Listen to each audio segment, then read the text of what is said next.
If you have a 4K player and a 4K TV, It's not even open yet. You want me to open it?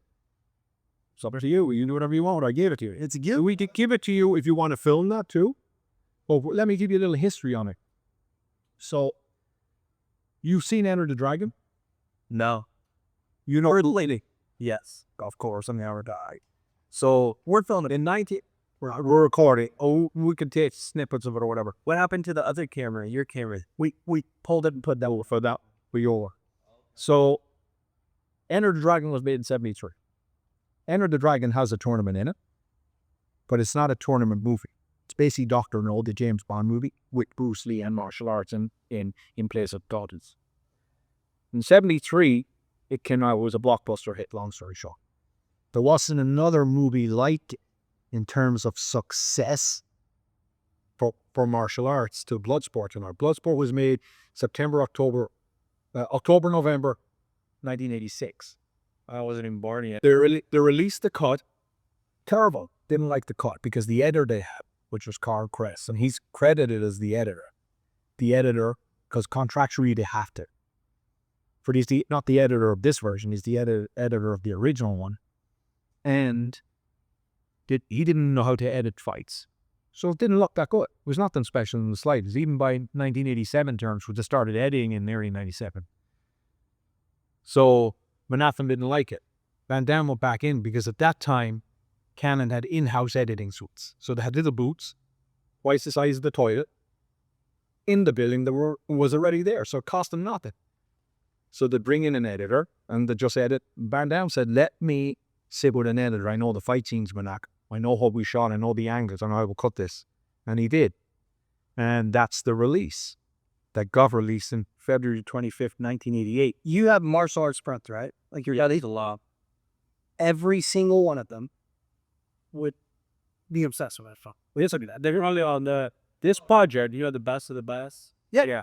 So best of the best is the best is compared to it's amateur. One amateur hour compared to this. Even though the guys in it, Philip and Simon Ree and all those guys are great martial artists, but the movie itself, it's like comparing Fast and Furious to some student thing that was made 50 years ago. 100%. So, but this is still hiking up this movie. D2, you go online, And I promise you, In 2022, it's the best in the world. in 2022, a production company came from Germany and said, listen, we're doing this totally revamped version of Bloodsport. It's like going to be the best round it is. The colors, the sound, the contrast, everything's great. And we want to get Bond 5. I said, okay. Called Jean Paul, said, listen, this is what I'm doing. He said, sure. And I coordinated the interview because he was in Hong Kong. So we coordinated it. And on that, I said, well, you're going to get Sheldon and Van Damme. They're the obvious go-tos. Sheldon's their writer, and Sheldon directed Limerick, a whole bunch of other stuff. But Sheldon's out there, so everybody knows, well, okay, let's call Sheldon and wrote Rambo 3. you've seen it, right? Yeah. So, but to get Van Damme, you don't really get him unless you know somebody who can get him. Yeah. He's his hands. They didn't think of the others. Keep hearing his name pop up. So they didn't think of Yeah. They didn't think of the other people. I said, well, what if we bring in Paul Herzog, the composer? It has a badass musical score to it. Let's bring in, who else did we bring in? Who else did we bring in? Did you bring in Paolo. I brought the TIE Fighter? These are Mutitis. So they represented like each fighting part in a way. This was even before the first UFC. So it was kind of cool because Van Damme kind of encapsulates like all martial arts and combined. Then they had a Muay Thai fighter. They had a sumo wrestler. They had, Chong Li, which They had Volo, they had Kung Fu style. Yes. So it was kind of like pre-UFC in theater. Right, yeah. So I got Paolo. It was the first time on an international scale you saw Muay Thai in a movie. And then It's a big deal. Yeah, it literally is. Excuse me. yeah, so give it a watch, and then I want to call you. Okay, I need your number. all right. We'll get tired of what to think. When I watch it a few times, watch it twice. Sit back and watch it. But when you see Van Damme, he's just phenomenal. I mean, He woke and we're motivated. that's him as I up there in 1995. See this picture over here? We'll start podcasting in a second. That's him in 1995. Oh, wow. And that's him and I walking out with goals in 2016 for Kickboxer Retaliation, which was this movie. And that's him and myself and Jean-Paul Dolph from Blackwater. And then Does he go Dolph Lundgren this? I don't. Rocky 4. I Must Break. Oh, yeah. No, yeah, that's Dolph. And you know Bolo? That's Bolo from Enter the Dragon. Okay. He's the He's all Asian guy. Yeah, and he's Chun-Li in Bloodsport, and he's also Moon in Double Impact. And then right there's him and Stallone right over there. And there's me and Stallone. That's Bennett with Stallone. Well, isn't it? Have you seen? That's just John, a friend of mine. Oh, John. Yeah. And that's Where's Van Damme? Let's give him a call. here in the white shirt. Huh? Here in the white shirt. Can we give him a call? Well, he's in Hong Kong. I don't know if we'll have to call him from that phone. All right. We'll watch the movie. We'll let it done. You know, after you watch the movie, we don't have a phone with it. You watch the movie, we'll call. All right. Yeah, let's do that. All right. Yeah, that's better. Yeah.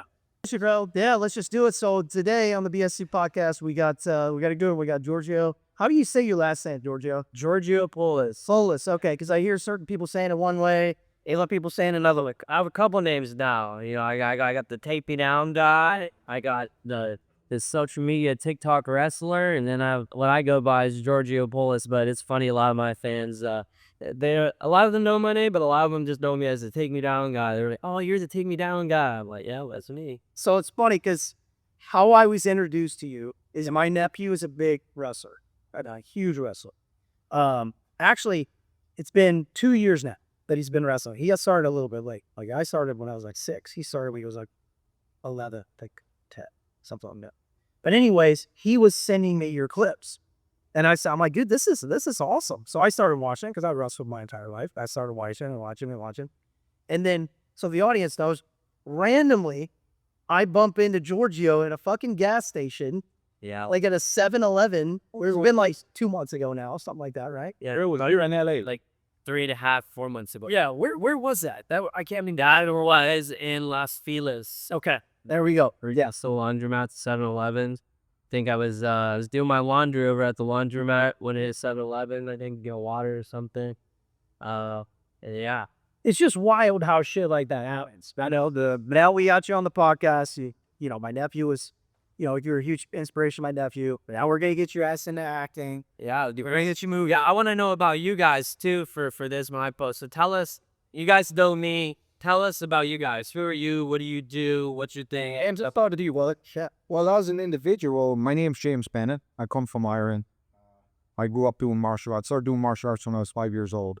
Kempo and judo and boxing. How did you get into it? And in the local town, I grew up on a dairy farm outside the local town. Farm boy. Yeah. Okay. That's your farm boy. We're like that. This is one for strength. The best life for toughness. Oh, yeah. The best light. Anyway, there was just a local, that was the local, there's a local karate school. And it was a Kempo karate school. And local boxing gym. And that's how it started. Nothing fancy, nothing complicated. Just like a local football club or tennis club, which they had, and swimming and all that. I wasn't into that. So I did play football for a little bit. But so how long have you been training martial arts? Since I was 5 years old. And what is your highest accolades within the martial arts community? What is your main form of martial arts? Well, my base is in Kempo karate, and I say that because that's where I start. What is Kempo karate? Kempo karate is it's American Kempo karate. It's founded by Ed Potter with William. This is the whole story of it. William Chow was his instructor. He was trained by Matosi, and it originated basically in Hawaii. And then Parton came to the main, and he went to BYU, and then he moved over here to the West Coast, and they started up, American Karate. The first commercial karate school owner in America in 1951. Right. And I believe it was 51. Or it might be the off by a year or two, but he was the first. And then second was Robert Trias, and they were actually good friends. And so it's basically a street style of self-defense where it was based on what's the most practical way you would respond to somebody grabbing you, punching at you, lunging at you. So it's more of a self-defense. It is a self-defense. Now, they do have katas, and they do have basics, and they do have competition, tournament, and all that kind of stuff. But the root of it is the self-defense system. And it's where you will hit a person multiple times very fast, in very vulnerable positions and things like that. And so that's it in a nutshell, a basic, And how'd you get into film? That's a big. Well, then I did Filipino martial arts with Dan Inosanto. And, you know, Dan Inosanto was a protege of Bruce Lee. They were you're right. So he was also a protege of Ed Parker. In fact, he started judo in the army. And when he got out of the army in 61, he met Ed Parker. And he started Kempo Karate at the corner of Santa Monica and Sepulveda up the street there. That we used to be referred to as the Santa Monica School in those days. And, you know, he was also learning the Filipino martial arts because he grew up and stopped him. And his dad was a very influential Filipino gentleman in that neighborhood. And he found a lot of the Filipinos coming to the mainland from Philippines via Hawaii work. So he had access to all these different Filipino martial arts masters. So he learned a whole host of different systems. And then, of course, it was Ed Parker introduced him to Bruce Lee in 64. And that's where he got acquainted with Bruce and started to learn from Bruce. And he was teaching for Ed Parker in West LA and teaching for Bruce Lee in Chinatown, Los Angeles at the same time. And that all happened between 64 and 67. He was teaching for both of them. And then eventually he went with Bruce after that. I got one of Bruce Lee's trainers. I think they said there's like four of his trainers still alive or something like that. Coaches. Yeah. I don't know who you're referring to. I don't know who gave you that info. I don't remember. They came to the best of the best seminar. Really old guy. C.O. Choi. I think that's He's his. a Hapkido guy. He was at the first internationals in 1964. Now let me tell you about the international. The internationals was the International Karate Championships. That was created in 64 by Ed Parker. That was the single biggest tournament in the world for 20 years. Wow. Littered. And then, of course, by the late 80s, mid 80s, late 80s, 90s, of course, it was a lot. But as with everything, it becomes a lot more of things. So there was a lot more tournaments. You had the Bermuda International, different karate tournaments. But for the first 20 years, basically, it was the biggest karate tournament in the world. And it was in 1964, he told Dan Inosanto, I got a kid coming down from Oakland. His name's Bruce Lee. There's some money, take care of him. Drive around, make sure he's taken care of. And he gave a demonstration in 64. And then Ed Parker had him back in 67. But at the 64 internationals, what people don't realize, they say, well, Ed Parker is the grandfather, the godfather, the father of American karate. It goes a little bit beyond that. If you know the history, he's actually, you would say he's the father of American martial arts or martial arts in America. And I'll tell you why, in 64, that international Filipino martial arts was only taught to family and law enforcement. It wasn't taught to the general public. If you weren't part of family or part of law enforcement, they wouldn't teach you that. Well, Ed Parker gave Ben Ravusa center stage at the internationals in 64 and in 65 and many times. But at the first one I'm talking about, Bruce Lee. C.O. Choi was there in either 64 or 65. His Hapkido. He brought Hapkido to America. And in return brought Bong Suhan, who used to have a school not that far from here with Sentinel and Santa Monica, Lower Wrestling. He's passed away now. So C.O. Choi was very influential. And I'm sure he did, exchange ideas with Bruce Lee. Yeah, for sure. Ed Parker was very influential where martial arts went. He also, and the Filipinos and Chinese and so on coming from, Asia via Hawaii to the mainland here. It was like Ed Parker would put them up, but he was smart. He would help them out, but he was learning from them. Say, okay, show me this, show me that. And then what he would do is he'd take that and go, well, I don't think in the street I do this. I think I do it this way. Why? Because he's from Hawaii. He had a lot of fights. So he kind of had an idea what would work, or what you kind of definitely would not work. Because you just wouldn't have time to apply it. And definitely then he starts to narrow it down to, well, okay, this could possibly work, but it's got to work in this applicable form. Right. It's not going to work in the tradition and the cultural form. So he was very influential to the martial arts in America of all different systems. Now let me ask you, why were they not allowed to teach these people these practices? That's just how it was in the Filipino community at that time, because just their culture. Because with the Filipino martial arts, most martial arts teach you empty hand first. And then every system will have a weapon of some sort or weapons. And then after X amount of years of being proficient with your hands and your feet, your natural weapons. They'll put a weapon in your hand and teach you the side, the bow, the staff, the sword, whatever that system has. Filipino martial arts is the opposite. They put the weapon in your weapon before empty hand. And if you use the weapons, What kind of weapon? so it was, if you use it, the teacher would stick and dab. But this stick's actually a sword, symbolizing sword. But in America, parents would freak out if they saw you teach.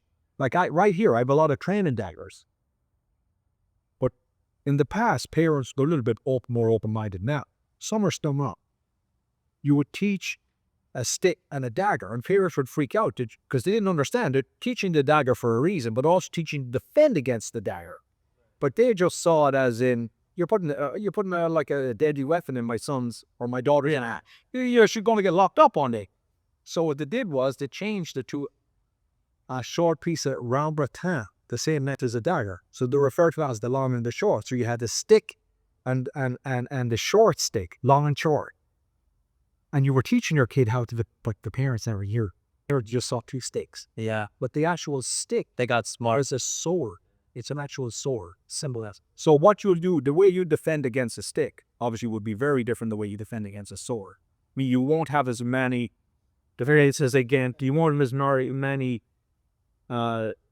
self-defense techniques against a bladed weapon as you will against a blunt instrument. And and even the ones you do, you'll apply them different.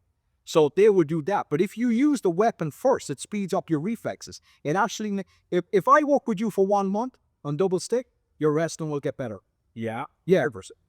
Because reflexes. When you send anything across the center right, from right to left, left to right, whether you go on a horizontal plane, diagonal up, diagonal down, you're activating both sides of your brain at the same time. You're firing off.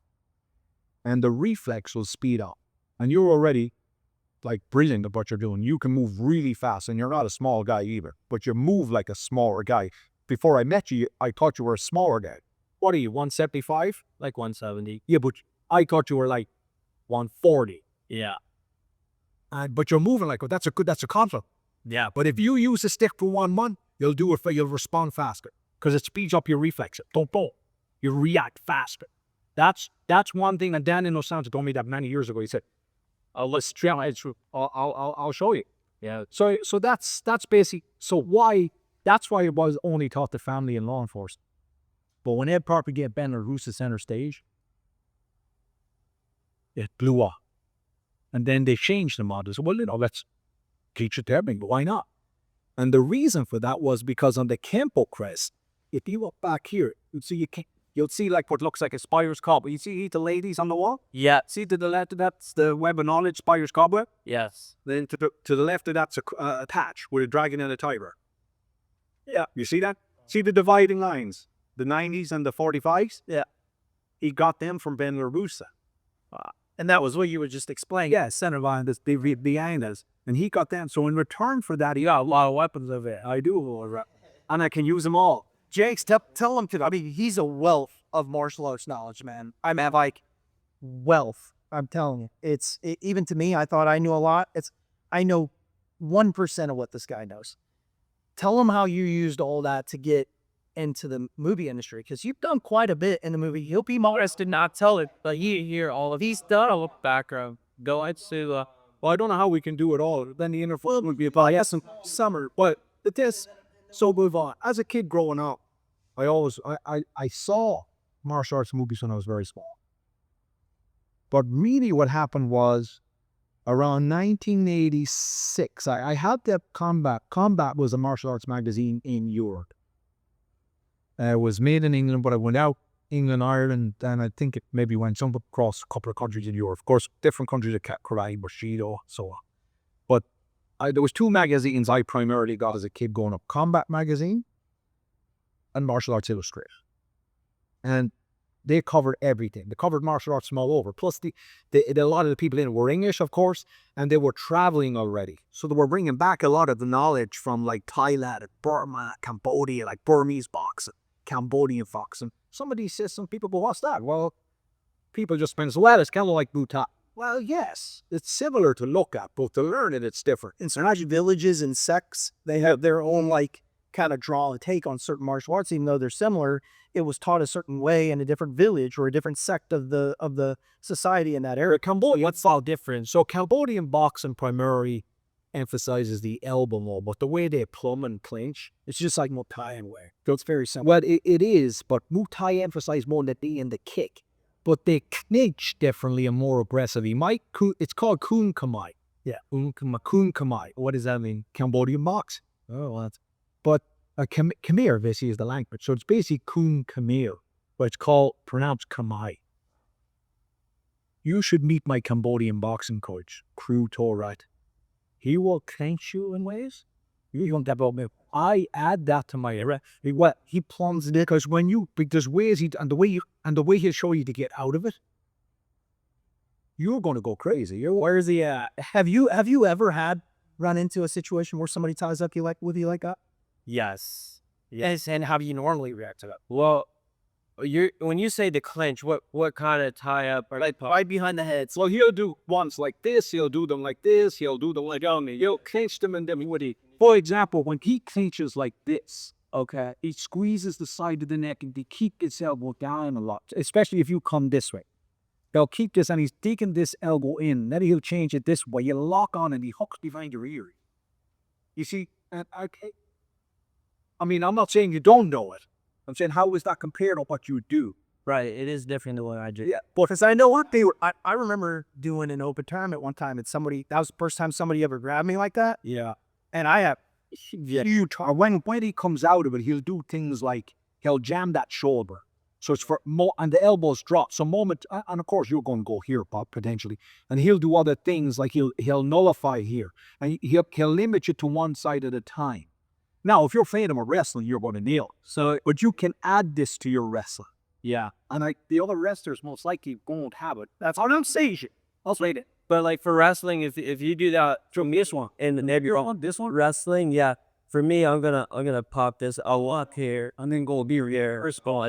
Which by was pretty great. You get it. That's very Sealat too, in a way. Yeah. When we do it, when we do that in Sealat, we'll take that right foot and step behind the foot. Yeah, that's what I do a lot too. Yeah.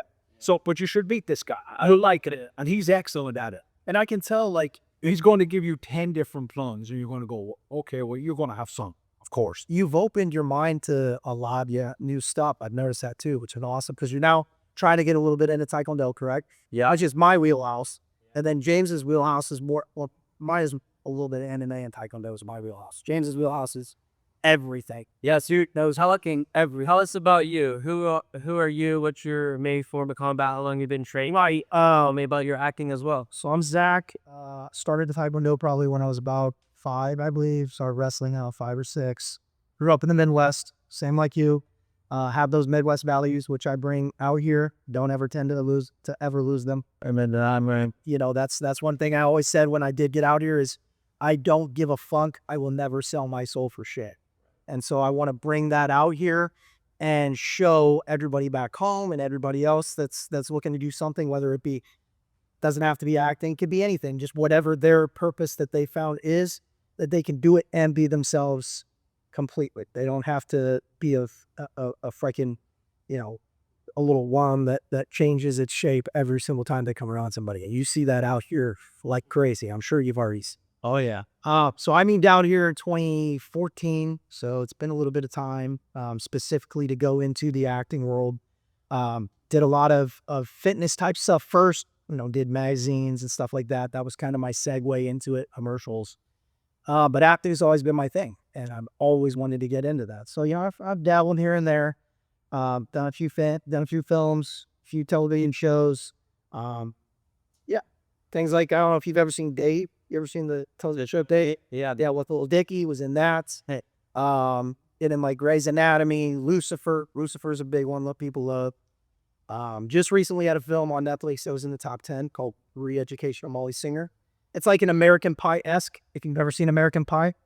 I don't know if I've seen that one. It's kind of like a college type movie. Oh, that kind of a college playing type movie. But so what was your game plan when you came out here? You came out here, you wanted to do acting, but how did you get to actually do it? What was your Well, I mean, it was what was the journey? dude, it was baptism under fire. I mean, I kind of had somewhat of a decent mentor. I had met and known Greg Plitt for a couple of years before moving out here. I'm not sure if you know who Greg Plitt was, but he was pretty prevalent in the fitness industry. I mean, he was on like 1,000 covers. Used to have a line out the fucking door at like the Arnold Classic or the Olympia. People sitting there trying to talk to him. Had a huge following there. I mean, before he passed away, before Snapchat came out or any of that stuff, Instagram had just kind of popped off. He was already doing what everybody else is trying to do. He had a website with, 2,000 members, and they were all paying $10 a month. So he was making $2 million a year on his website, doing great, putting up content. He was doing that before it was a thing.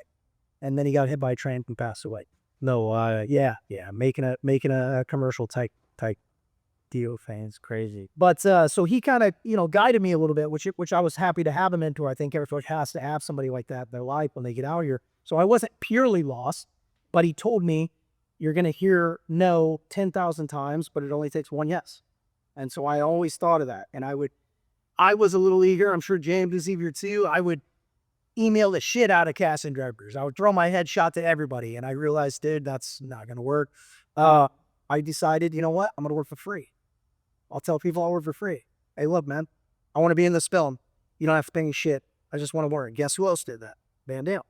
Van Damme would have worked for free. Yeah, look where his career was. So I knew that I had to get in there and play the game. And if money is the end game, you're not going to go here. Money's never been my end game. That's not my end game. My end game is to show people back home that it can be done, that anything can be done. Just put your mind to it. So, and that's how I do everything. And I wake up in the morning, I got a game plan, I take action, and I go. It's not just wake up in the morning and just wander around. It's wake up in the morning, set up my game plan if I have it before the night, and always being ready, always being in shape.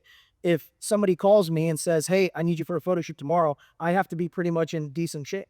Right. Otherwise, they're going to go to somebody else, right? They're ready to go. Right. If James puts me in front of somebody and we're going to do an action movie and they say, well, let me see how you move, Zach. And I'm not ready. Oh, wait, hold on, dude. Give me 3 months to train. Give me 3 months to train. I'll come back. No, dude, they're going to move on to the next guy.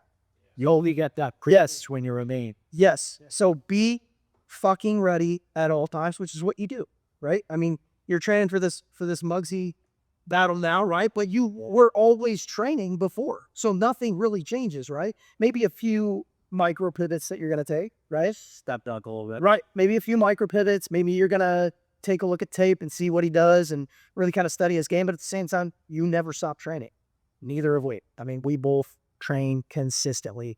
And I think that's the anchor, is staying on that. Keeps you young, keeps you going, keeps you moving. Well, it's like anything also. You can be good at something, but if you stop training at it, it'll go away. Yeah. It'll come back. Use it or lose it now. But use it or lose it. And if you want to know something crazy though? Yeah.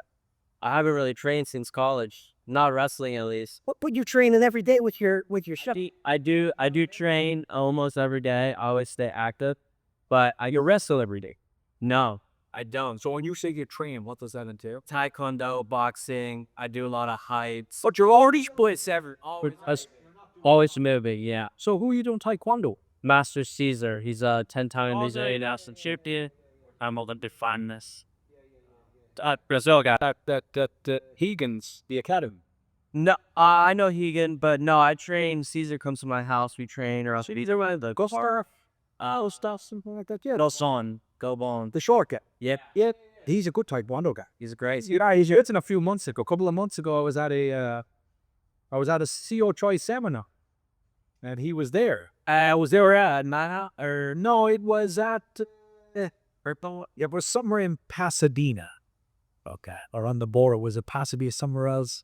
San Marino? But Pasadena. Somewhere there. It was about 3 months ago. Yeah. Tight of it. I was with Jingwan, my youngest student. He started. It wasn't the seminar, bus seminar, was it? No. Well, that was in downtown LA. That was at Emilian's Press. Yeah. Yeah. The big warehouse. No. This was a small little seminar. It was about 20 people at it. Maybe less. In an actual martial arts academy. It was a different bit. And tell me this. I want to know, when did you decide to move out here and why? Yeah, because you had peer aspirations to do something. Was it initially just social media influencing? What was the whole? Yeah, so I always wanted to do social media, and where I come from, it's not a very realistic thing for many people. A lot of people, I 100% understand. yes, yeah, a lot of people don't understand. People thought I was nuts. 100% same, a lot of people telling me I shouldn't do it. I need to just cover reality, get a regular job, and something that I've always believed in. I listen to what those people have to say because I know it's because they care about me. But at the end of the day, I gotta look at, has that person ever tried to go out and do that? Where is that information coming from? So yeah, you care about me, but you don't even know what it looks like to go and try because you never tried to do it. And so something I always, like to remember is, I feel like maybe they couldn't see what I was trying to do because that vision was given to me by God and it wasn't meant for them. And so I agree with that. That is something I always hold on to, like no matter what. How did your family take? Yeah. So I was on a full ride. I went to Clinton State. I was on a full ride there. I was there for 2 years, and then I transferred to Rider for half a semester on a full ride there. I had lost the love for wrestling a little bit. I wanted to do social media. I had some bad injuries. I moved home. I got a good job working for my uncle. I was coaching the high school team. Now, when I dropped out, I knew that I wanted to move to LA to do social media.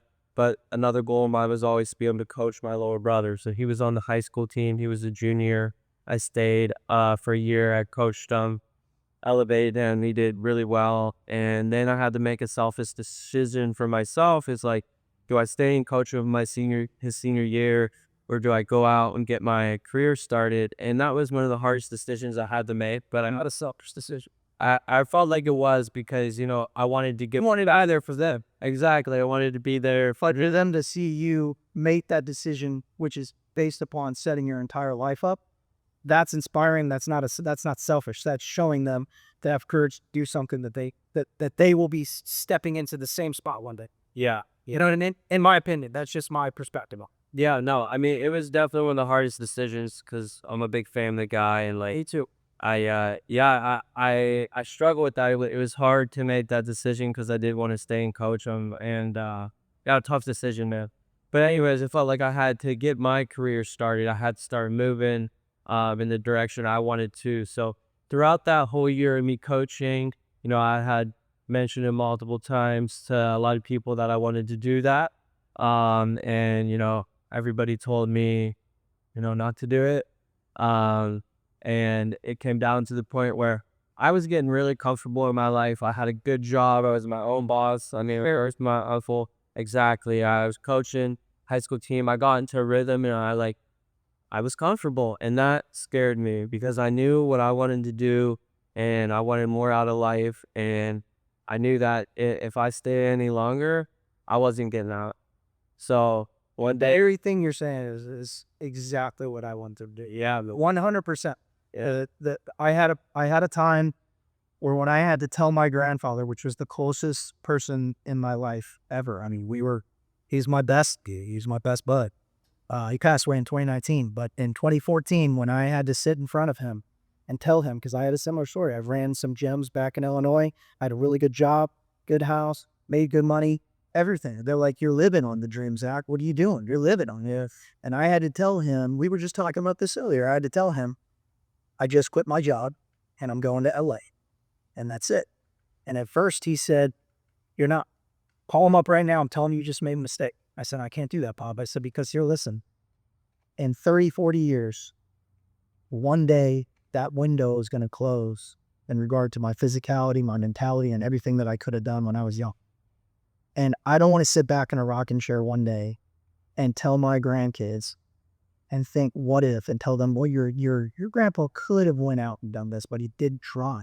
I don't want to do that. And I'm sure you can think of things in your lives, Bob, that you wished you would have pulled the trigger on. I don't want to have that regret. 100%. And he told me, "Fine, I'm not going to leave you any land. I'm not going to leave you any money when I pass. That's it." And, we had some bad words a little bit. and it hurt.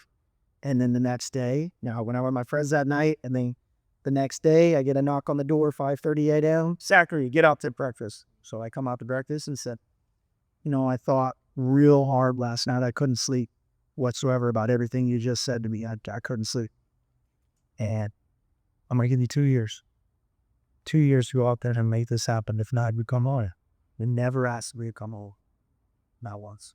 Wasn't I feel you right there though, because I'm a big family guy too. But that's it. Yeah. And that little voice just got louder and louder and louder. Get going. We don't have The same story. When it came down to the point where I told my parents, "Hey, I'm leaving regardless. You're either gonna be there for me through this or you're not. But this is my decision." And then I think once they realized I was really going, then they were on board because they knew that was my choice and that there was no stock in it.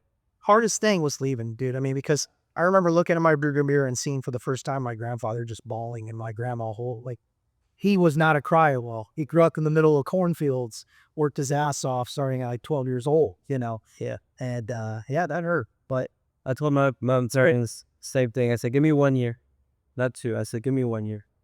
And that 1 year, I didn't do too much, but I was working every day. I was posting twice a day, working every day. And I finally had my first viral post. I'll never forget my first viral post. I'm like, no fucking, what was it? It was just a workout I used to do. So I used to do fitness posting before I got into wrestling. So my dad was Mr. Ohio, Mr. USA. oh no, Scheerer, I did not know that. Yeah, bodybuilder. And so I come from a fitness family. I always loved fitness. And so when I came out here, I started doing fitness content. I was a little over the wrestling stuff, got into fitness. And I always wanted to be, at the time I would watch Bradley Martyn. I was a big fan of his. I always wanted to be a raw gear athlete.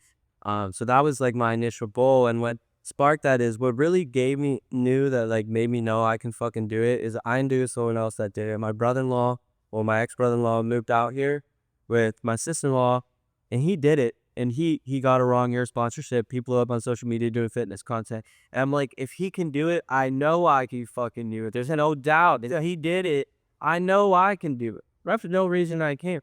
That's that mentality everybody's. I believe, yeah. So I had a little inspiration from him. What was the post? Was it like just you training in the gym, or It was a workout. So I would post my. was it at Bradley Martin's gym?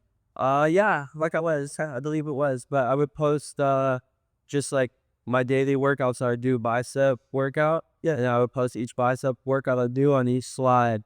And then it went viral. And I just remember I'll never forget that day. And then another one went viral. So where'd the wrestling come in? Was that at Bradley's gym when you wrestled his ass? So Or how'd that come about? I always knew in the back of my head that wrestling was going to be what I do for life. But I wanted to enjoy my life a little more. I like the fitness. I never really tapped into that too much. So that's what I did. I came to a point where, I started to miss wrestling. And I was living at this time, right before I started the wrestling content, I was living with one of my ex-girlfriends. And at the time I didn't have a lot of money. I was working, parking cars, valet, I was struggling. Good struggle. Yeah, I was on the grind. And, so I lived with her. She paid for the rent. She paid for my food. She took care of me. She really did. And when we ended, I had nowhere to go. I had no money. I had really nothing. I had my car. So, the way that we ended whatnot, it gave me so much motivation because I was now faced with myself. Do or die. Do or die. That's exactly how it was. Yep. And after that, I don't know if there's been a time I've been more motivated in my life than after that breakup, just because I had nothing. Well, yeah. I mean, they say in life, everything comes like you're on a fucking roller coaster. Yeah. So to get to the highest of highs, you gotta hit the lowest of lows to come back up. Yeah. And that's literally what you did. I truly believe that because I had, something similar happen to me. Yeah. So yeah, and it's that lit a fire in me, and then after that, I'm like, fuck it, this fitness shit, it's cool, I love it, but what am I best at? how am I going to succeed in this world? What can I use? What am I good at? And so, wrestling's what I'm good at. So now that you're on the subject of wrestling, let's take us back to the very start. How all that happened. Yeah, so I was in kindergarten when I started wrestling. The reason that I got into it so young was I had an older brother who was 4 years older than me. He was in the 4th grade, so he started wrestling. So older brother did, younger brother wanted to do. So I started wrestling in kindergarten because he started in the 4th grade. So that's how it started to happen. I wasn't always good. Everyone starts somewhere. And I fell in love with the sport. I fell in love with winning, and I just became obsessed with it. And I just put all my time into it. I remember my first match ever. Oh my God, I'll never forget this match. I go out to shake the kid's hand. I'm in kindergarten. The kid runs around the mat and runs out the gym doors. That was my first win. You're kidding. That was my first win. Was he 30 years? So Take us through your accomplishments in wrestling, and then Yeah, it evolved. Yeah, so from kindergarten, I wrestled up to the 4th grade. When I was got into like middle school, I was a top guy. I was really good on top. But back in youth, I had my move front headlock, snap down. That was my thing. I rarely ever use it now, but I got good on the front head. I had one move really, the front head. I ended up taking 4th at state in the youth. Then I went to middle school. I got a little bit better. I ended up taking 3rd in middle school. Then I just kept going. And then once I played football throughout this too up until the 8th grade. But once I hit like 7th, 8th grade, I was wrestling year round while still playing football. So I was cutting weight during football season, which doesn't really go hand in hand. So then when I got to high school, I was like, all right, well, what am I going to get a scholarship for? So that's when I locked in. I didn't play football anymore. And I love football. I see it so much. I'm a huge fan. I love football almost as much as wrestling, but I was better at wrestling. Yeah, so I gave it up. And that's when I started wrestling all year round. And then my freshman year. Sure, you are on a club team, and then you do high school, obviously. So, well, my middle school had a wrestling team. It was kind of a club team. In youth, it was a club team at Bloodsport. And then after middle school, high school, I was the first freshman from my high school to ever place at state. Nice. I had people in the room. I remember a coach told me one time one of the guys' dads asked him, he asked me my goals of, what my goal was at state, what my goal was for the year. I say, I want to place at state. Well, I guess he had told the other coach that, he'll never place at state. Nobody's ever done that as a freshman or whatnot. Little did he know, I'm not everybody else. So you know what I mean? I am who I am. I don't care if you've done it or not. I'm going to do it. So once I did it, it became a domino effect. Then you had the next year, you had a freshman class. And the next year, you had a freshman class. And our team became really good. And You know what that's called, right? The Superman effect. the Superman effect. Yeah. So the Superman effect is everybody believes that it can't be done until somebody does it. Yeah. And I like to say I had a lot to do with how good our team got. When I got to high school, our school was never a wrestling school ever. It was always football. I got to high school. There was my drill partner my freshman year was Corey Frost. He was best on the team other than me. He was a senior, I was a freshman, and he didn't like to lose to a freshman.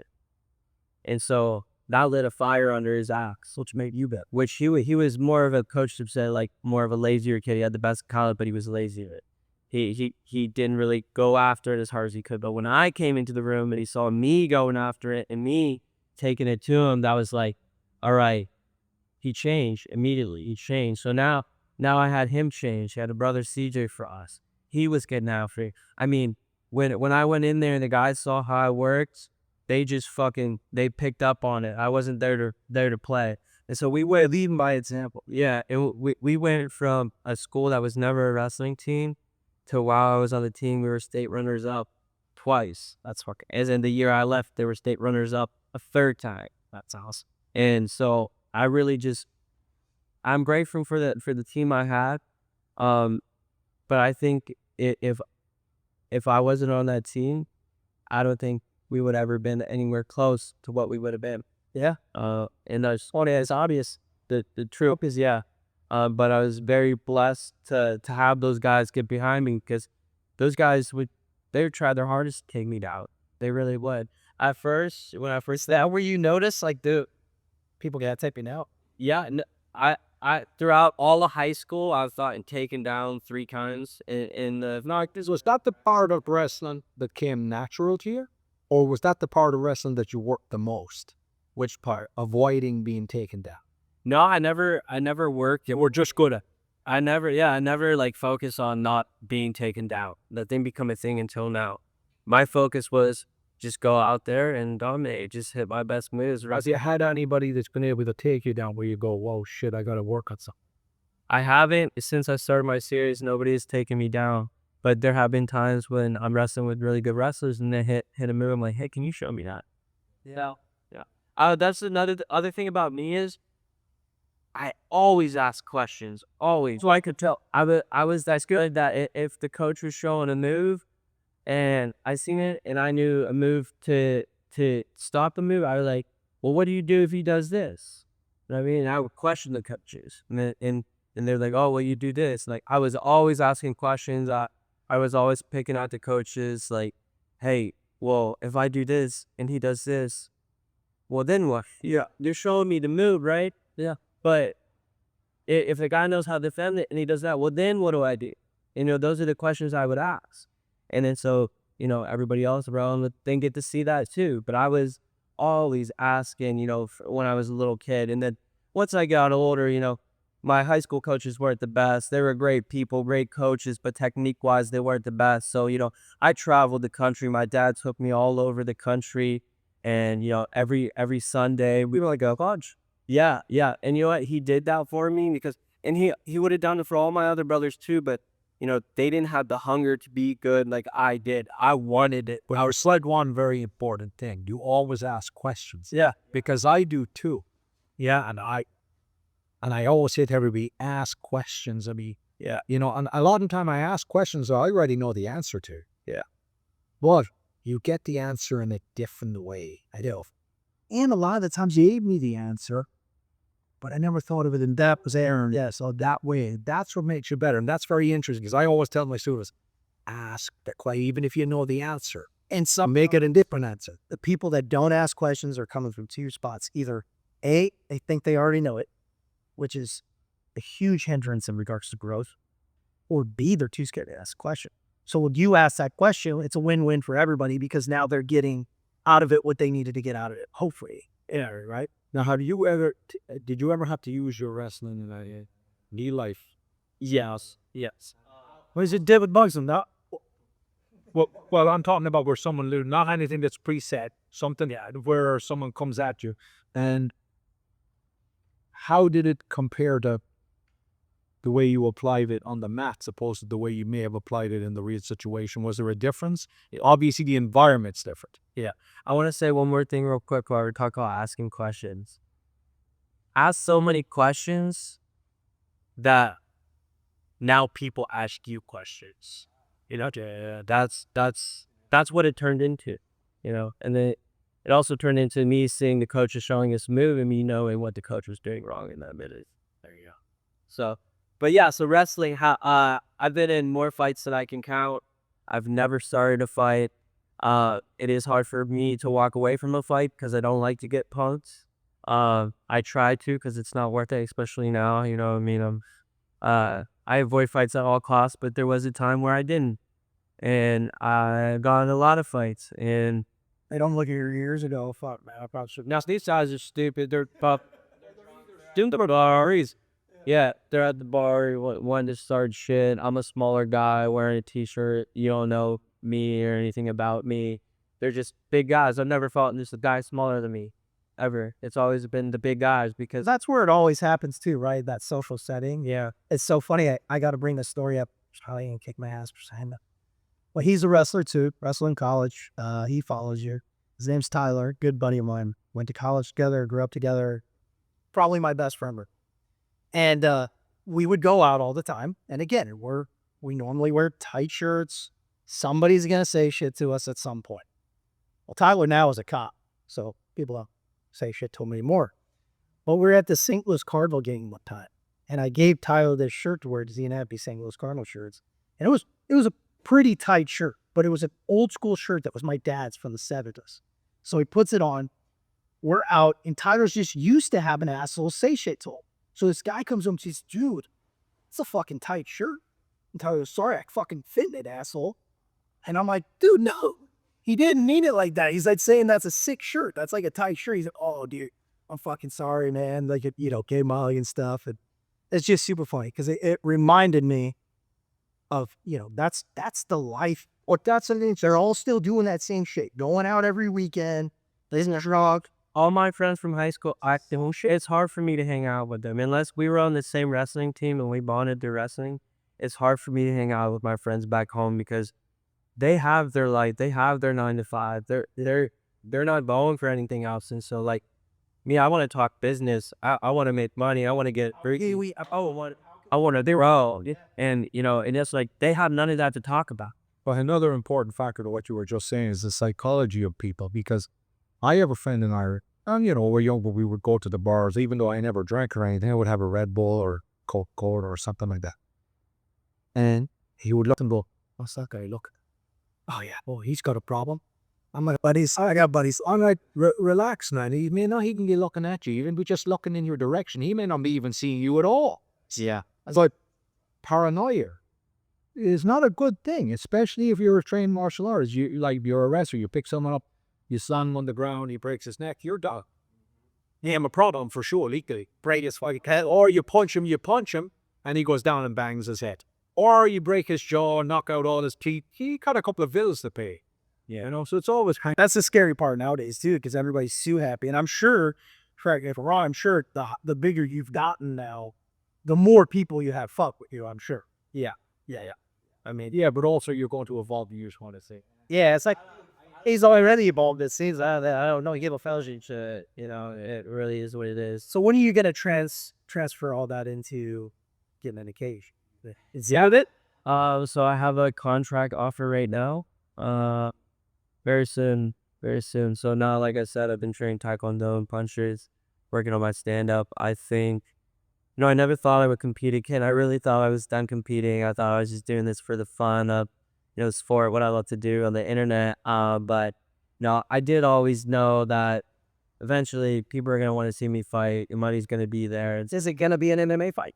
Yeah, if I sign it, it will be an MMA fight. Can you say the organization? Huh? Can you say the organization? Misfits Boxing. I also had Brand Risk reach out to me. I mean, dude, I've had hundreds of fight gyms around the country call me, trying to move me out there to train with their gym full time and to fight. But for me, that makes no sense if I'm not making money off of it. Plus, I'm not trying to be a UFC fighter. At one point, that was my dream. I wanted to go in the UFC, but that's not what I'm trying to do anymore. I'm trying to do it more the influencing route. I'm trying to be the next Jake Paul, but bigger than Jake Paul. So, my model is essentially the same as his. Like, what's he showing Jerry? Well, some people may say I don't have enough followers yet, but there have been some talks about doing some things with him and Logan through the grapevine. I think if I keep going in the right direction, I think that will happen. I think if Jerry's cage, you would fucking maul out there. And if you were in the cage, Logan's a big kid. He's a good wrestler. He replaces that. Yeah. He's, I think it would be interesting. I think with this. But Jake, not so much. Jake, not so much as wrestling, but he's a better boxer. Yeah. I think if me and Logan had an MMA fight, I think it'd be very interesting. Yeah. I think a lot of people would want to see it. Well, he's also a big guy, right? Yeah. That's the thing. Was a lot bigger than me. Well, that was what I was going to say, too, is in regards to avoidance of takedowns, it's going to change a little bit, right? I mean, because stance is going to switch. As far as a wrestling stance, it's different when it's just wrestling. You don't have to worry about somebody kicking your leg. You don't have to worry about somebody hitting you in the face. Have you looked at those avenues in regards to that? Because one of the things I was thinking is, I've always thought this, it's just my martial arts background, is can you take me down for $1,000 would really change a little bit if you added a little bit to say add boxing gloves or something like that, because it's going to change you up a little bit, right? Yeah. Well, I mean, even just if you look at like, so now I just signed with the pro league rap. So like, Oh, dude, I'm so looking for whether I win or lose, if I just so much as get taken down in that match, it's gonna be clipped everywhere. yes, Clipped everywhere. Well, it'll be the first person to take you down. right. Which is why Well, not through my challenge, but people don't fucking understand how big of a gamble in that world and space that is, and how much courage it takes to jump in there and do that. yeah. People don't fucking get it. They just, their brains don't understand. Well, it really puts my brain at risk, but it's a risk I feel like I'm gonna have to take. But that's what's gonna, yes, because that's what's gonna, no reward without, that's what's gonna inspire more. Except, because if you were dodging that shit, people are like, man, that shit's, Well, it actually takes a lot more condition and energy for wrestling than it does to box. Yeah, think about it, because the wrestling's constant. Yeah. And even if you're not in the dominant position, or you're just, it's all energy. Around full towel of blotting areas, or boxing, you have that moving around to relax, back pressing to get her out. But no, it's not constant punching with literally every. that's what I've told people 1,000 times is, listen, okay, you're a basketball player, you run sprints. Okay, you play football, you guys are great each other. Listen, you have not, I guarantee you, 1-2 hour wrestling practice, you've never felt anything like it in your life, in regards to even an entire month of football practice. But listen, man, I do these 3-minute videos with people, and they're like, holy shit, like, I didn't realize how hard wrestling was. They're exhausted. People don't understand the endurance and the conditioning that the sport of wrestling takes. If you've never wrestled in your life before and you go out for one match, you're going to feel like you're on your deathbed. Yep. Which have you found's the hardest type of guy to wrestle? The guy who's super strong and heavier than you, or the guy who's either heavier than your same weight or give or take a little bit, but is technically excellent? Well, I think technique beats everything. Yeah, I think technique is number one. You could be strong, you could be fast, you could be in shape, but if you don't know, I'm talking about a strong, fast guy with reasonable technique, opposed to a not so strong, fast guy with excellent technique. I would say that Take Ben Askren, for example. That's a perfect example. Ben Askren has some of the craziest technique ever. But I also did hear, even though he doesn't look it, he's a fucking strong ox when he gets old. yeah, I'm sure It's a different strength. Wrestling strength is a different strength. that's the thing. 100%. And like, I'll wrestle these big, strong bodybuilders that are huge, but then I'll wrestle a little guy that feels way stronger. Yeah. Because he's got technique and experience. Yeah, and the bodybuilder doesn't know how to use his strength. Yeah. Well, have you had a problem dealing with the bodybuilder or the heavier guy just because he's heavier? Or are you like, no, you know what, my technique is so good, fap up, it doesn't matter? Yeah, no, I'd say the tougher matches are from the guys with more technique. I think really I've pretty much proven to the majority of the point that size doesn't really matter. And I think that's a big thing behind my brand is, I'll do it with anyone that wants to do it. I don't care if you're 6 foot, 7 foot. I don't care if you're 5 foot, 4 foot. I'll do it with everyone. So I had any injuries throughout your wrestling. You hurt your nails. And yeah, I saw a wrestling match recently, but you were wrestling a guy who was pretty, I don't know how tough he was, but he certainly looked awkward. And I remember you said something about your knee. It was in a gym somewhere. And then, was he a black guy? I get back as it turned, and he had you turned or something. And you're talking about Melvin Miller. So he's the #1 pound for pound high school recruit in the nation. He looked like a bigger. That was at one of the events you went. Yeah. That was Melvin Miller. Melvin Miller. Yeah, he's the best pound for pound in high school wrestling. He'll probably be a 4-time D1 NCAA champ. But yeah, we were wrestling. I did like a split and my knee popped, and yeah, it was messed up for a while. But now, yeah, I had to take like 4 months off, so I was just reposting old content. And then I wrestled another guy at the beach. I had a really bad elbow injury, and That's the one I remember. You said your elbow. and I hyperextended. And I was doing the video with these people while my knee was still fucked, but I needed content because I had to meet requirements for my brand deal, so I had to go out and wrestle. And then on top of that, then I hurt my elbow, so now I have my knee and elbow, and I was just like, I was screwed. Like my elbow was messed up for months, 10 months. I couldn't really do much. It was hard for me to get content. I did a couple things, had to wear some braces. But yeah, I had some injuries, you know. The elbow one was, you know, that was just a big guy picked me up, and I posted when I landed, and it did something. I went to the doctor. I guess I tore some ligaments in here. Then it tore my space in my knee. Yeah, all good now. I feel great. I just went and wrestled yesterday for the first time. It was my first training day. Now I got this fight with this match with Muggsy, so went and wrestled with kid who was Fargo champ. It was pretty good. Got some good rolls with him. Felt great. My injuries are gone. What's your favorite go-to, like, as far as taking somebody? I mean, you do that kind of thing. Trust. You probably know it. That front trip, right?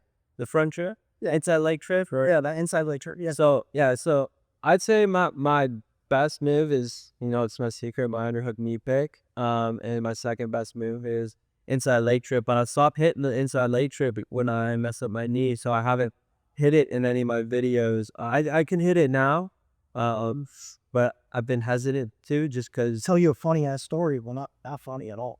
So my senior year, high school, buddy of mine I know him. We went to high school together. His name's Jason Morez. I think he wrestled 189. He did the inside leg trip on somebody, and I can't remember the school, but all of a sudden, and it was sudden death, inside leg trips, ends up on top of the guy, and the guy on the bottom all of a sudden starts, get the fuck off me, get the fuck off. And like, we start rushing the mat. Their team starts rushing the mat because we thought that they were going to fight. We get out there from the trip. It bent his fucking foot all the way over. So it was like this. Oh, because it had caught when he went backwards. So it just twisted. So like it twisted this way. You see what I'm saying? Yeah, so and he landed on top of them, one in sudden death, and we thought that he was punching to get him off of him because he was pissed that he just lost in sudden death. Yeah, he's in agony. Well, he's in agony. Yeah. And when I saw that, I was like, oh shit, backed up. So every time you do it, I'm up here. Wonder if that's ever gonna happen again. But I think that was just a freak. I hope not. Well, not to him, not to JC. Yeah. It was to the guy JC did it. So he wants to shout out any injuries on anyone that's tried. So it's been good. Nobody's been hurt, you know. And I tried it. And they have to sign a waiver and all that jazz to do it, or how you just kind of let's do it. Yeah, to get on camera to say. Yeah, no. Yeah. Oh yeah, you got it on camera here. Yeah. How is wrestling today compared to when you started? I think is it evolving, or more in what way is it evolving? The condition or the overall technique, or what? And the rules, the rules are always changing, but I think as you go on, people are just learning new things. Or, you know, when I wrestle, a lot of the shit I do, I caught myself, I make up. It's a feel thing. When you do it for so long, it just becomes a natural feel thing.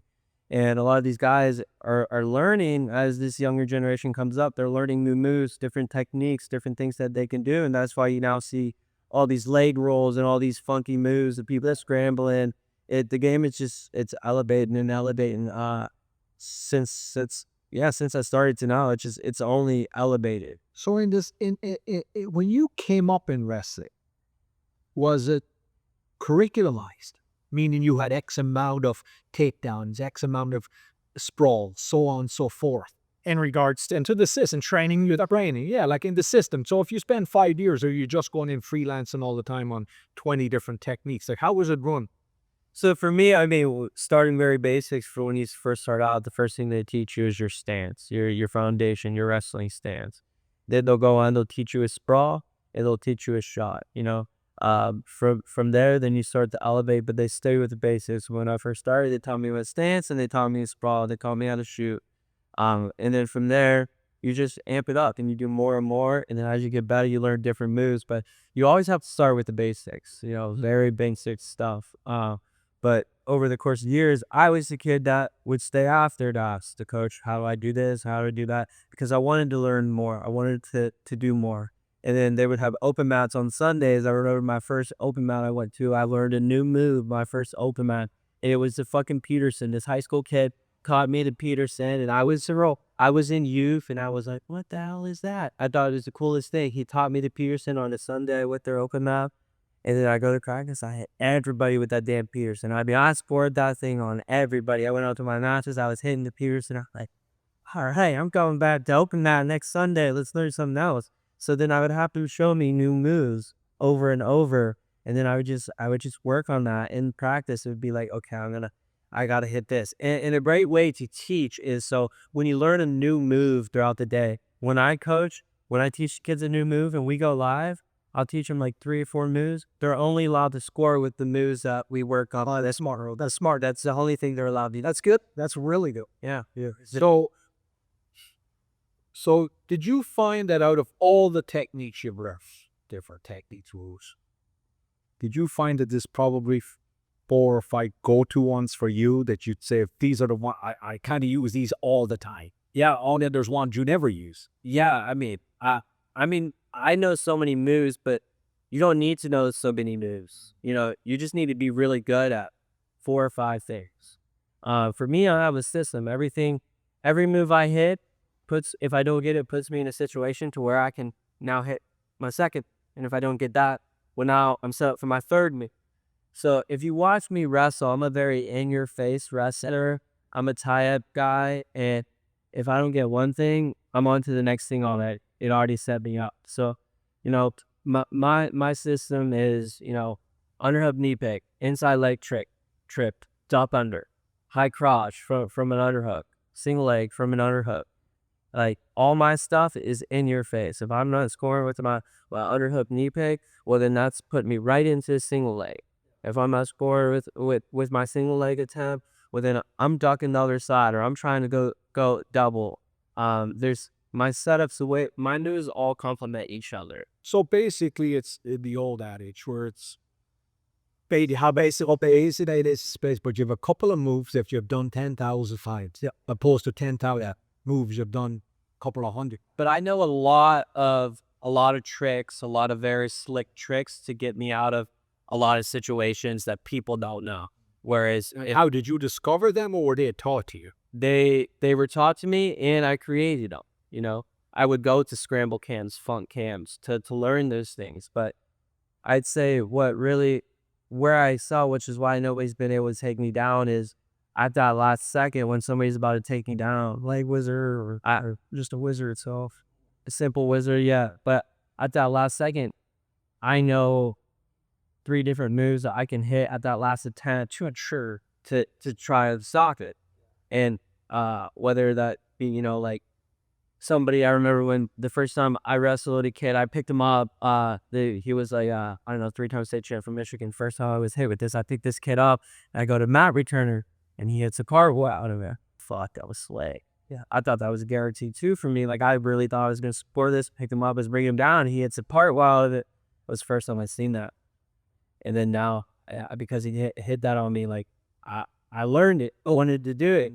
So now I saw you do it in one of your videos. I've done it in a couple. So now I know that's like that last second. Like, he was about to touch the mat. That last second he rolled, I thought it was before he rolled, he was out. So it's that last second having another thing to move off of when you're in deep waters, you know? And That's a psychology game too, yeah. right? Because I'm sure it kind of was like, oh, wow. Also a timing thing. You got to go at that right second. That's a bit second at the right time. Otherwise, it may not work, correct? Yeah. Who do you like watching nowadays? Is there like who do you think is I don't watch wrestling. You really don't? I never watched. So I was a kid who, growing up, I never watched wrestling. Didn't know who anyone was. I just wrestled. I didn't start watching wrestling until, you know, I started doing my series. And even now, it's like, I don't really watch it all that much. But I will watch it occasionally now. But competing, I never wanted to know who I was wrestling, what they were ranked, how good they were. If my teammate told me, oh, I had the tough match, or this kid is ranked this, he's getting punched in the face. Why did you not want to know anything about you? Because I didn't care.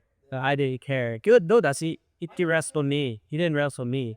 I don't want to know if you're good. I don't want to know if you're bad, because regardless, I'm going to wrestle me. And I didn't want to psych myself out. Sometimes you know you have a good wrestler, you're more hesitant. I don't want to be hesitant. Was there something throughout your youth career that triggered that? It was just the mindset, and my mindset was like, I don't give a fuck who you are or what you've done. You haven't wrestled me, and then you think that you're going to win. Well, then you got to prove it. Because when I tell you, like competing, when I fully believe in myself, when I felt like I was the best in the world, that nobody can beat me, I believe in that. Yeah, I really believe in that. It sounds like truly like believe in that is you go out with confidence every match to actually believe that I am the best, and I truly believed in that. Nobody was going to beat me. To believe in that, it comes with all the work and preparation that you put into it, constantly proving to yourself by beating the guy that's supposed to beat you over and over and over again, to where I didn't lose for years. And I was so confident in my abilities, I'm the best. There's no You had one wrestler that you wrestled that you'd like to wrestle again, for whatever reason. Does that person exist, or are you like, no, don't, I'm happy with everybody I wrestle? I mean, there are some losses that, of course, I would like to have some revenge. Did you lose because that person was a better wrestler, he's just better on the day, or he just got a little lucky, or you messed up? Well, I think it's a little bit of all of those. I had matches where I lost, where I was sick all week, sick as a dog. Competing at a national tournament, and then I run into those wrestlers later on in the year. I'm not sick anymore, and I beat them. But I have days like that. But I also have days where maybe I just didn't perform my best. I didn't get a good warm up. I didn't have the right weight cut. I've lost matches to a lot of different reasons. But have you avenged your losses? Everybody that I had beat me that I got to wrestle, yes. So, yes, sir. But there's guys I didn't get to wrestle. Yeah. There's guys. So like my junior year, I had 2 losses, and they're at the Ironman tournament, which is the toughest high school tournament in the country. That was the tournament I was sick at. I lost to this kid from, I don't know if it was Michigan or Florida. I never seen him again that year, unfortunately. But then the other kid I lost to, I ran into one of the toughest tournaments to stay, and I ended up beating. And then long story short, in college, he was my teammate, and I just beat him worse and worse. But we can't really argue with that. Everybody that you bumped into second time round, you avenged your loss. yeah. And you're reminding me of this saying. I think Ray Plitt had this saying where he was talking about he had a wrestling match, and his dad came to him and he was like all nervous off at States or Red Ring. And his dad's like, "What the fuck you nervous for, though?" And he's like, "What the fuck you mean? I'm nervous. I'm about to wrestle this dude." He goes, No. He goes, "Today is the stage for all the work that you fucking put in for years. The only reason you would have to be nervous is if you know that you didn't put the fucking time, the work, and the energy to get up to this point. So if you're nervous right now, it's because you know you didn't put in the time. If you know you put in the time, fuck you nervous for it." Right. And he said he went out there and just fucking mocked the floor with the dude. Yeah, that's what you have to. That's literally what it is. So do you want to get into acting and stuff? You want to do some more stuff? What's some goals?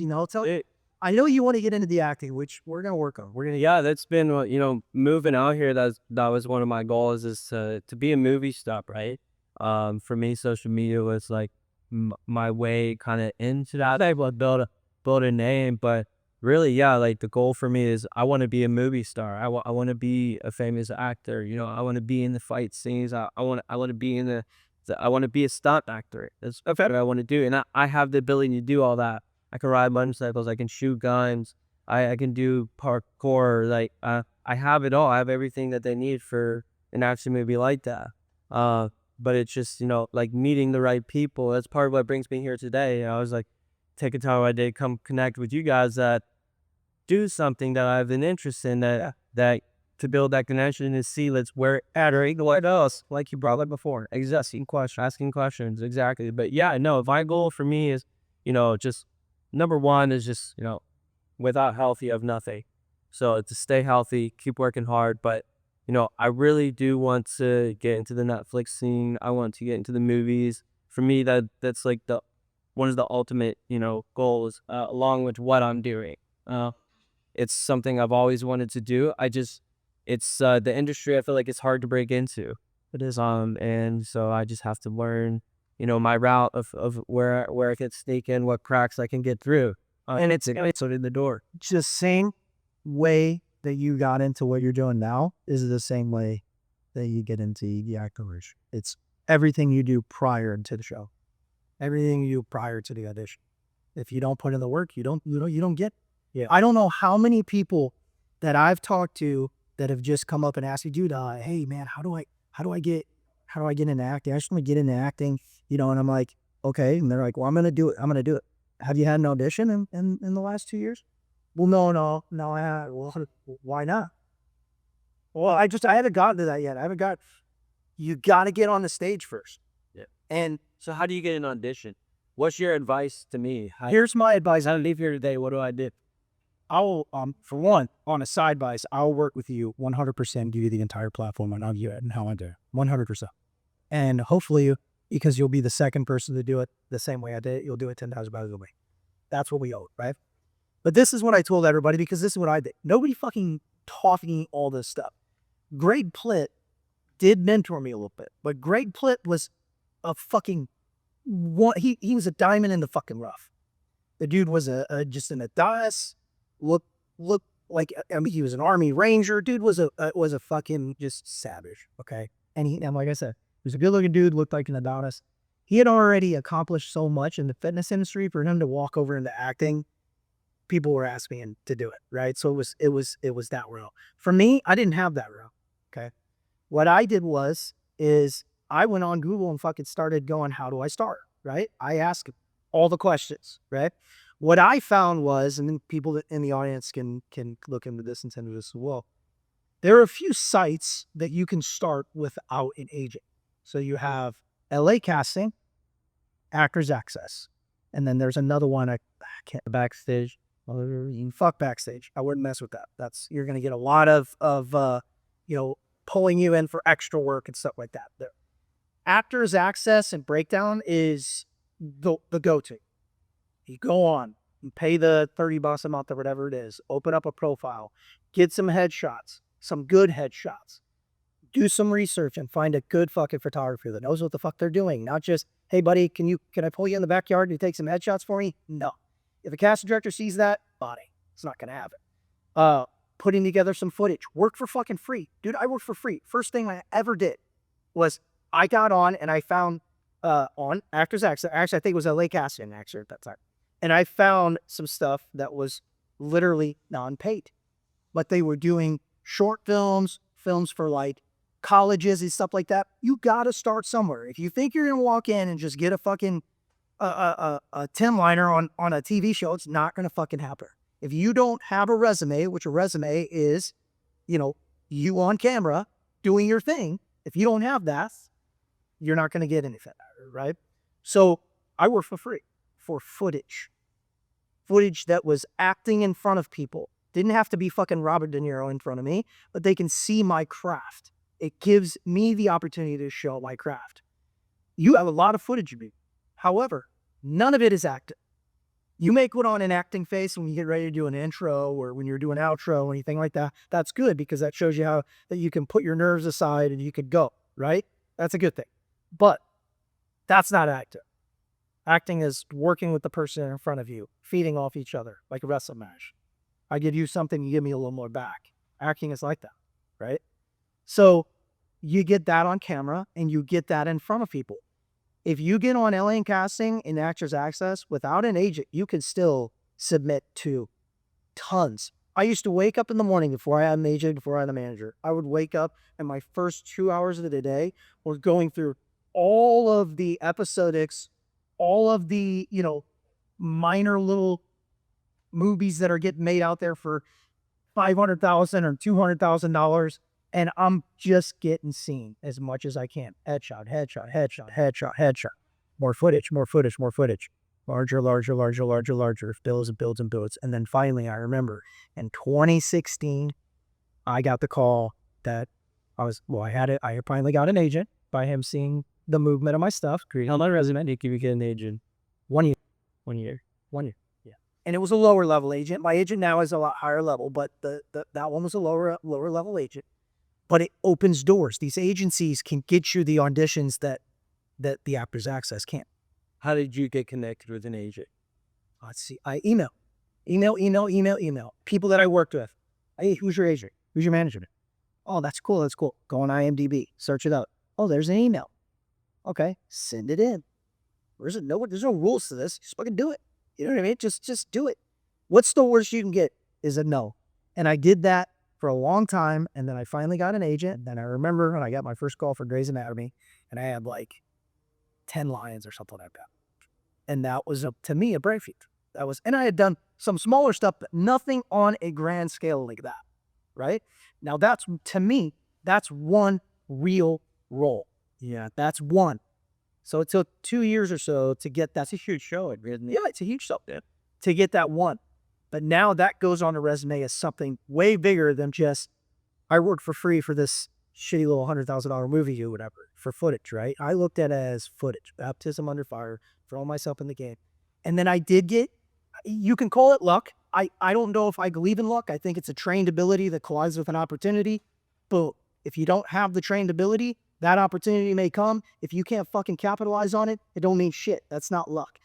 To me, there is no fucking luck. It's your trained ability. Yeah. And that's it. If you didn't train it, I don't know anybody that has, I mean, maybe there are some people that got lucky, but I don't see that. You had a trained ability in some way.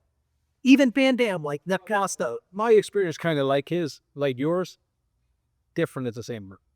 Like, again, like you just said, there's no A, B, C, D, this is how it goes. Like, I was on act with accents at a cast. They did nothing for, they did for him, they didn't for me. You know, they just did it. So I just scrap on. And then I had an agent in the valley. He was a small agent at the time. The Scotty was ripping me off.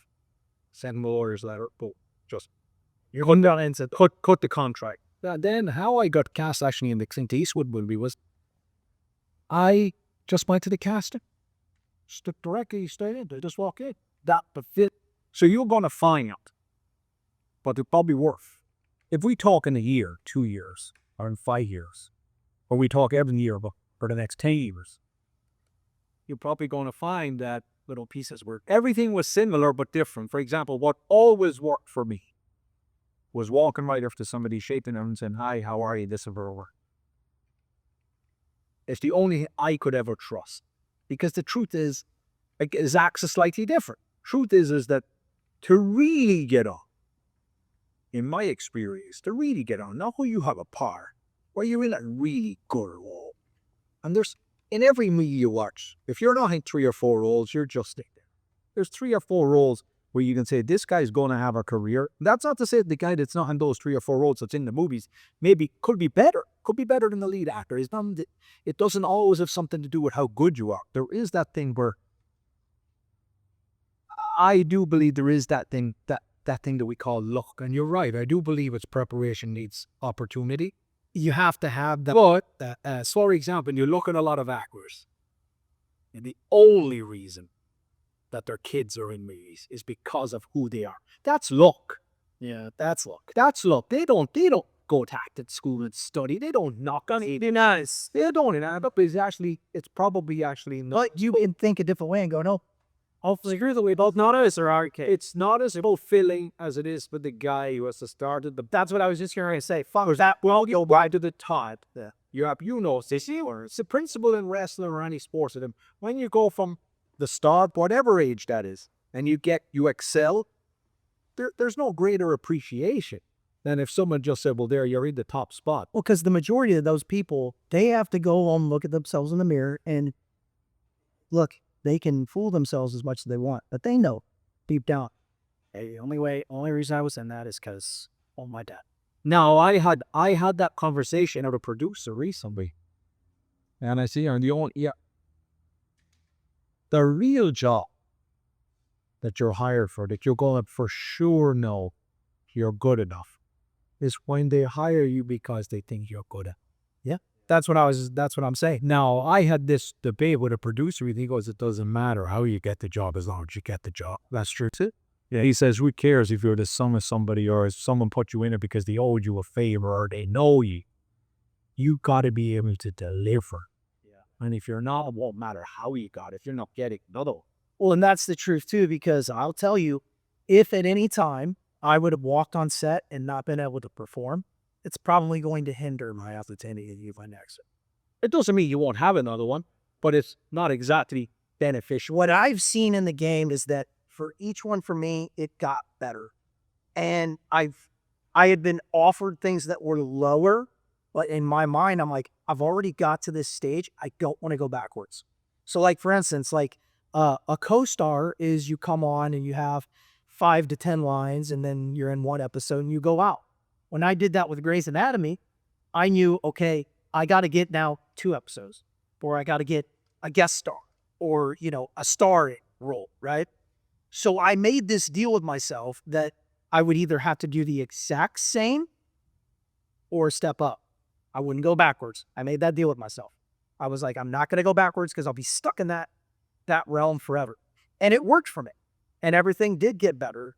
And when I got a bigger role for the Molly Singer movie that was top 10 in Netflix for like 6 months, now I earned that motherfucker. And we didn't shoot that till I'd done a few movies prior to it. That was a big role. I was the main villain in the entire film. I was the main asshole jerk frat brother for the entire film. And so I got that in 2021, I think. Yeah, 2021, I think he filmed that.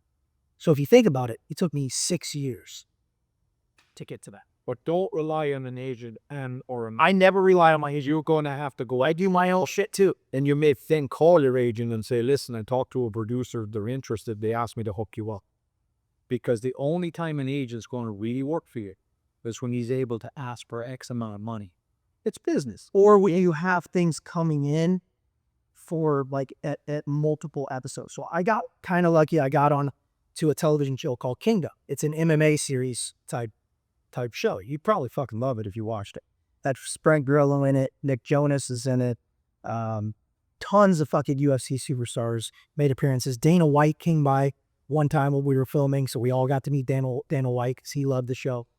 It's an awesome show. If you haven't seen it, go watch it. It's called The Kingdom.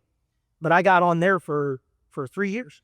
And that was my like college education per se for film, because at that point, dude, I didn't know nothing. I didn't know what a DP was. I didn't know, you know, I knew nothing.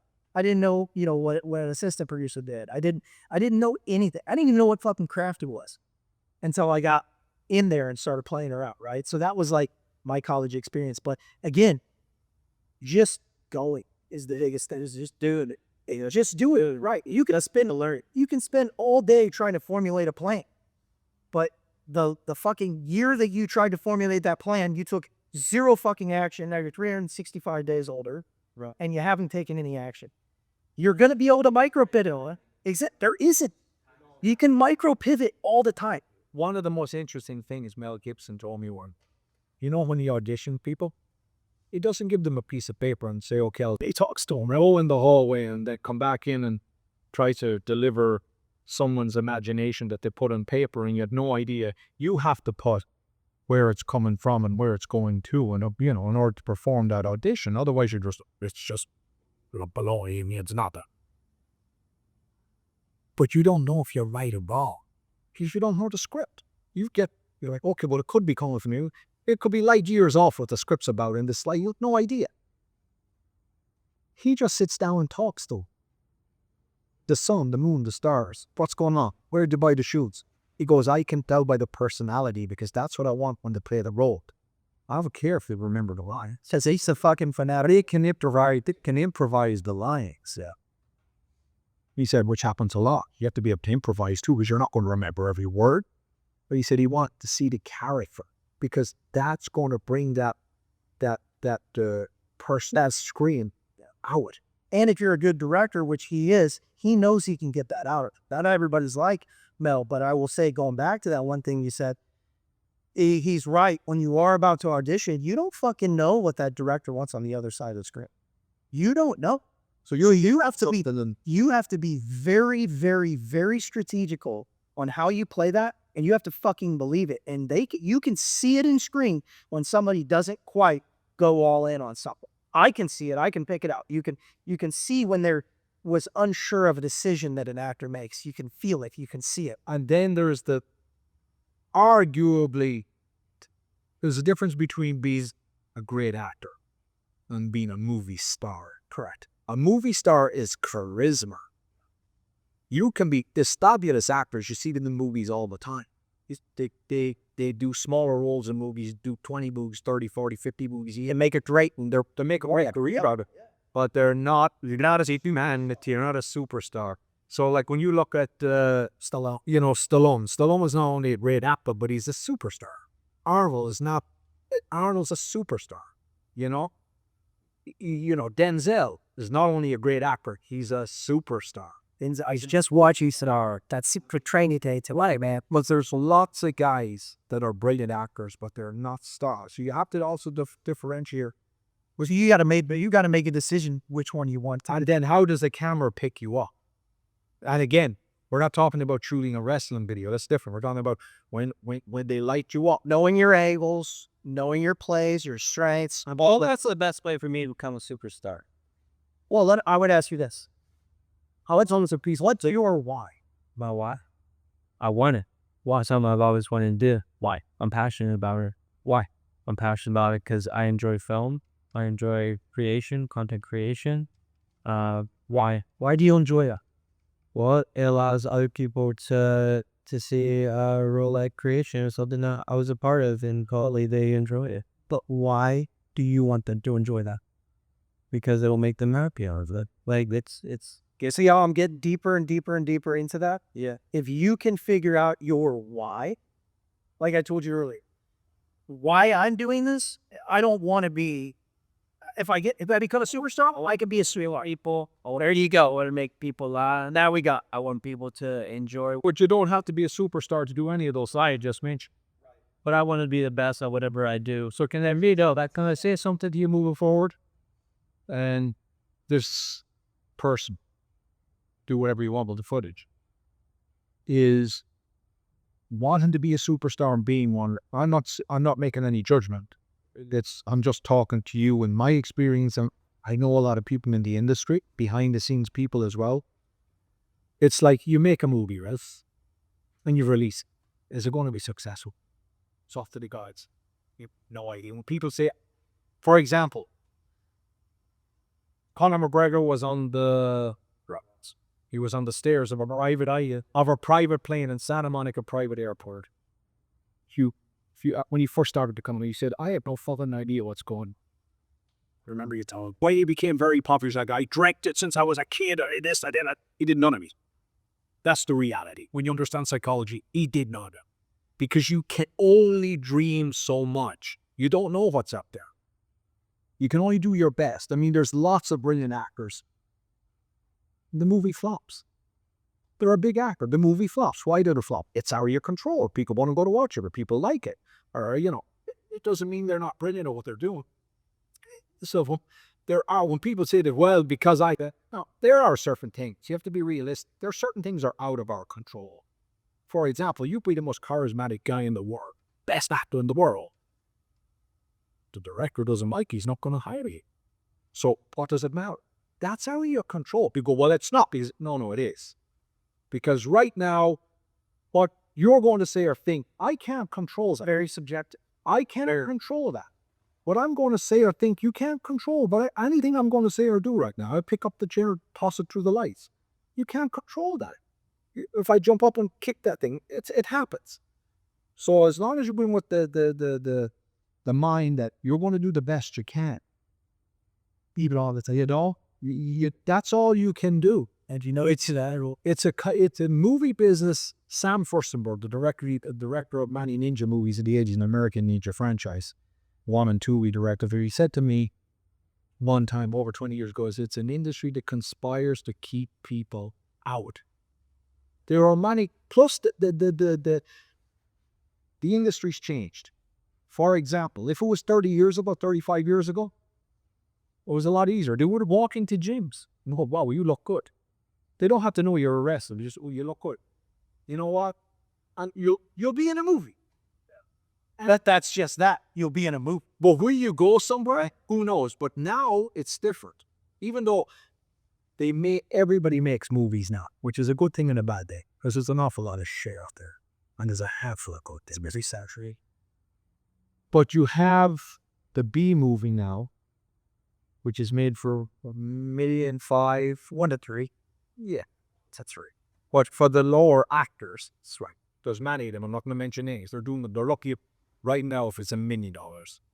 Everybody says 1.52 because the bigger your budget, the more important you feel, the more important you think people are going to perceive you. People are going to perceive you on the quality of your work. Not a regular person's not going to think, how much did they spend? Oh, regular person just goes, that guy's really good actor, he's praise.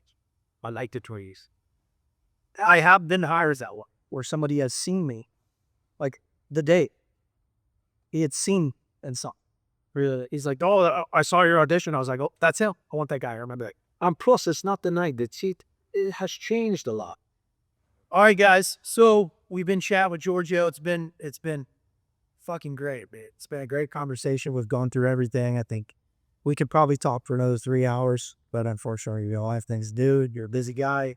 What do you want to leave to the viewers? Anybody that, what do you want to leave with everybody? Yeah, so I'll say no matter what it is in life that you want to do or what it is that people may tell you, it's important to live your life through your own eyes and do whatever you think you're meant for, right? Because not everybody has to agree. Not everybody has to be happy. The only thing that matters is that you're happy and you're doing what you want to do.